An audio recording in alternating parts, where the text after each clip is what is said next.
আসসালামু আলাইকুম, welcome back to my channel. সবাই নিশ্চয়ই ভালো আছেন, আমিও আপনাদের দয় ভালো আছি। তো আজকে আপনাদের মাঝে আমি এসেছি হোয়াইট পাস্তা রান্না করব। তো এই জন্য আপনাদের সাথে শেয়ার করার জন্য আসলাম আজকে।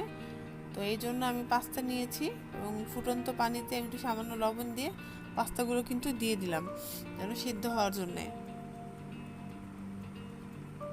এবং খেয়াল রাখতে হবে যেন পাস্তাটা খুব বেশি সিদ্ধ না হয়ে যায়, তাহলে কিন্তু খেতে ভালো লাগবে না, পাস্তাটা গলে যাবে।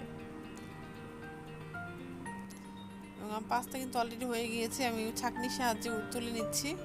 আমি এটা কিন্তু কোনো পানি দিয়ে ধুইনি, তার কারণ হচ্ছে পানি দিয়ে যদি আমি এটা ধুয়ে নিতাম তাহলে টেস্টটা চলে যেত, যার কারণে পানি দিয়ে এটা আমি ধুইনি। এখন আমি কড়াইয়ের মধ্যে একটু সামান্য তেল দিয়ে দিচ্ছি। আমি এখানে যে সবজিটা ইউজ করব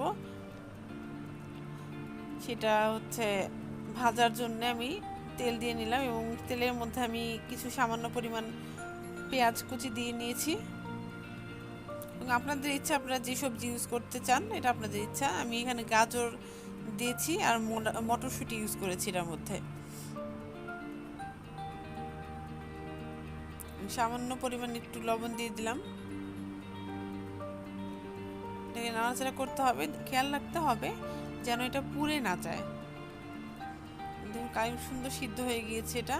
এবং এখন আমি হোয়াইট সস বানাবো, তো যার কারণে আমি এখানে 2 চামচ পরিমাণ বাটার দিয়েছি এবং 2 চামচ একটু বেশি হবে বাটার দিয়েছি। এবং কড়াই চুলার আঁচটা খুবই লোভাবে রাখতে হবে, তার কারণ যেন এটা পুড়ে না যায়, কারণ বাটারটা যদি পুড়ে যায় তাহলে কিন্তু যে স্মেলটা সেটা নষ্ট হয়ে যাবে। তো আমি এই জন্য একটু রসুন কুচি করেছিলাম, সেই কুচানো রসুনটা আমি বাটারের মধ্যে দিয়ে এটাকে অনবরত নাড়াচাড়া করবো যেন পুড়ে না যায়।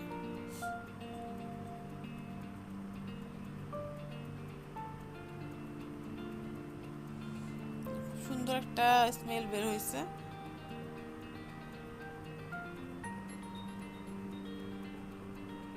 আমি এখানে ময়দা ইউজ করেছি। খুব ভালোভাবে এটাকে নাড়াচাড়া করতে হবে।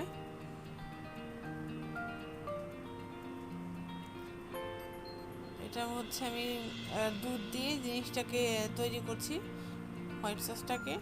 তো খুব ভালোভাবে নাড়াচাড়া করতে হবে, যেন খেয়াল রাখতে হবে যেন এই গুটি গুটি যেগুলো বেঁধেছে সেগুলো যেন না থাকে।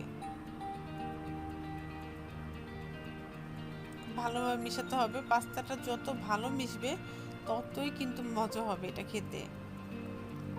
এবং অলরেডি আমার কিন্তু খুব ভালোভাবে মিশে গিয়েছে। এবং এখানে আমি একটু গোলমরিচ ইউজ করেছি এবং আমি চিলি ফ্লেক্স দিচ্ছি। দেখুন পাস্তাটা কিন্তু খুব সুন্দর একটা টেক্সচার এসেছে এটার মধ্যে। এবং আমি যে সবজিটা রেডি করেছিলাম সেটাও দিয়ে দিলাম এটার মধ্যে। লবণটা আপনারা পরিমাণ মতো দেখে নেবেন।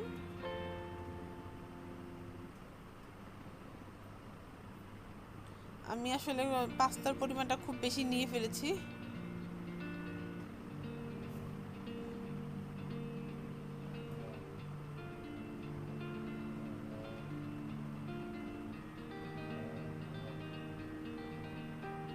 দেখুন পাস্তাটা কিন্তু আমার white sauce pasta already ready. আর এটা কিন্তু খেতে খুবই মজা হয়েছিল, রান্না করেছি যে। এবং আমার এই রান্নাটা যদি ভালো লেগে থাকে আপনাদের, অবশ্যই আমাকে লাইক শেয়ার বেশি বেশি করে শেয়ার করবেন এবং আমার চ্যানেলটা অবশ্যই সাবস্ক্রাইব করে আমার সাথে থাকবেন। এবং অবশ্যই সুস্থ থাকবেন, ভালো রান্না করবেন, ভালো খাবেন এবং ভালো থাকার চেষ্টা করবেন। এখানে বিদায় নিচ্ছি। আসসালামু আলাইকুম।